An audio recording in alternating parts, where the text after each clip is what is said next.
Hi అండి అందరికీ good morning. ఈ వీడియోలో చూపిస్తున్నది కాటన్ శారీ అన్నమాట.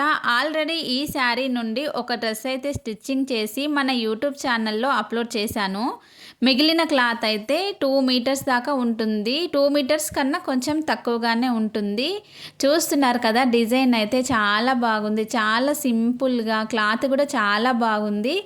మనకు ఎక్కువగా ఇబ్బంది కూడా ఉండదు. ఇలాంటివి రెగ్యులర్గా వేసుకుంటే చాలా కంఫర్ట్గా ఉంటుంది కదా. నేనైతే నార్మల్ టాప్ అయితే స్టిచ్చింగ్ చేస్తున్నాను. అది కూడా ఎలా చేస్తానో మీరే చూసి కామెంట్ బాక్స్లో కామెంట్ చేయండి. చూస్తున్నారు కదా, డ్రెస్ అయితే నేను ఇలా స్టిచ్చింగ్ చేశాను. కింద కట్ వర్క్ అయితే ఇచ్చేసాను. అలాగే హ్యాండ్స్కి కూడా కట్ వర్కే తీసుకున్నాను. ఎక్కువగా హాఫ్ హ్యాండ్స్ అయితే వేసుకోను నేను, అందుకనేసి ఎల్బో వరకు అయితే ఇలా హ్యాండ్స్ అయితే పెట్టేసుకున్నాను. ఫ్రంట్ బ్యాక్ కట్ వర్క్ ఇచ్చేసి నార్మల్గా ఈ టాప్ అయితే ఇలా స్టిచ్చింగ్ చేశాను. రెగ్యులర్గా వేసుకోవడానికి బాగుంటుందని నెక్ అయితే ఇలా డబ్బా షేప్ అయితే ఇచ్చేసి స్టిచ్చింగ్ చేసి